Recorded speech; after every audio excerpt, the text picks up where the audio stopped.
Hi, this is Tim of the 1916 Company. Welcome and thanks for logging on. If you love this watch, email us, Team Mosso at the1916company.com for purchase pricing and availability questions concerning this watch. Today, we look back, not in anger, but in nostalgia, to a watch from 1968, reborn, as you see it here, for the 2022 model year. This is the Longines Ultra-Chron diver, a watch 43 millimeters in diameter in steel that features a couple of historic homage elements to Longines' historic high-beat mechanical movements, as well as to that 1968 diver. 43 millimeters in diameter, it's reasonably thin for a dive watch at 13.9 millimeters. And 48.7 lug-to-lug with a 22 millimeter spacing between the lugs. The watch is on a calfskin strap that is fairly raw and minimally tanned, but all the same, brand new. The watch also comes with a red and black NATO-style textile. On my wrist, which is 16 centimeters in circumference, it's big, certainly. It's a sports watch, but large size means greater legibility, as it's a bigger target for the eye. I'd recommend this for a wrist of my size or larger, so let's say 16 centimeters circumference and up. It does seem to nestle down when it's on the wrist, and the impression is of a watch that's thinner than it measures. Taking one look down the barrel there, you can see it's big, but it's not overpowering, not at this wrist size. The strap is substantial. They have not shorted you the leather. Thick cuts, and you can see bolstered to give it volume. We have a monotone stitch, a very distressed grain. And then on the bottom, you can see a more natural calfskin grain, no crimping, no gouging, Longines factory strap. We've got this lovely, historically inspired Longines buckle that is angular, cut, formed, branded, and nostalgic. Take one last look at that.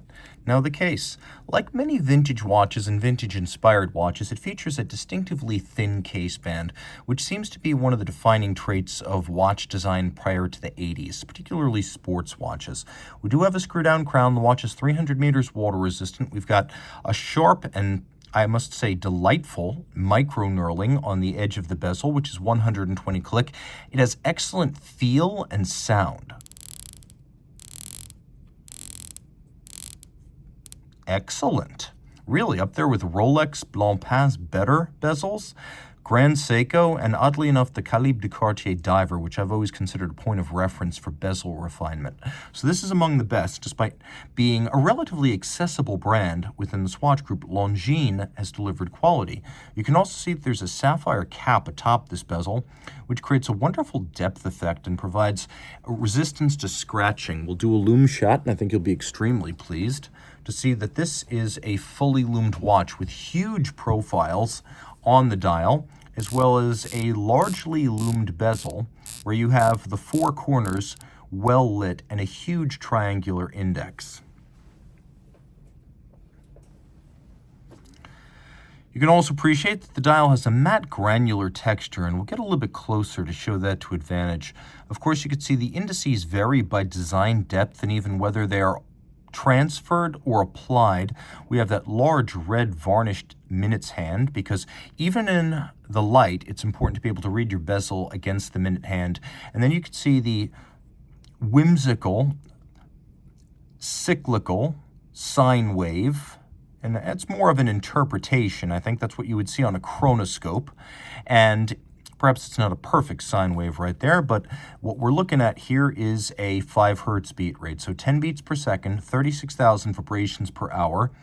And I should probably say the way a watch operates, it's not purely a sine wave, but you can see that it represents frequency. We do have hacking seconds, and then a very precise setting. There's very little dead angle in this crown, and it doesn't want to wobble. Some crowns, you pull them out and they wobble like a weeble. This is incredibly robust, and it feels like a more expensive watch than it is. The high beat rate, of course, integral to the Ultra-Chron identity. 36,000 vibrations per hour, like a Zenith L Primero, creating, in theory, the potential for a more accurate watch.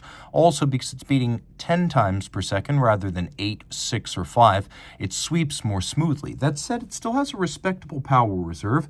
This is, of course, ETA-based, but it does business as Longines L2.836.4.52.8, automatic with a 52-hour power reserve, pivoting on 25 joules. It's got the stop seconds function, the 5 hertz beat rate, and a silicon anti-magnetic hairspring, but it is also certified by Time Lab as an ultra-chronometer. So you might wonder, what does that mean? That's a great question.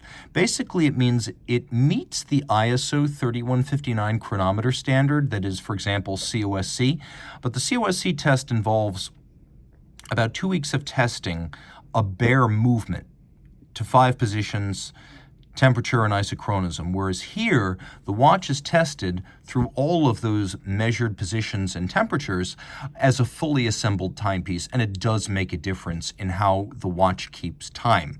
So this is a more comprehensive and authoritative test because the Ultra chronometer, fully cased up and assembled, is more representative of the product you will wear on your wrist. If you love this watch, reach out to Team Mosso at the 1916company.com for purchase and pricing details.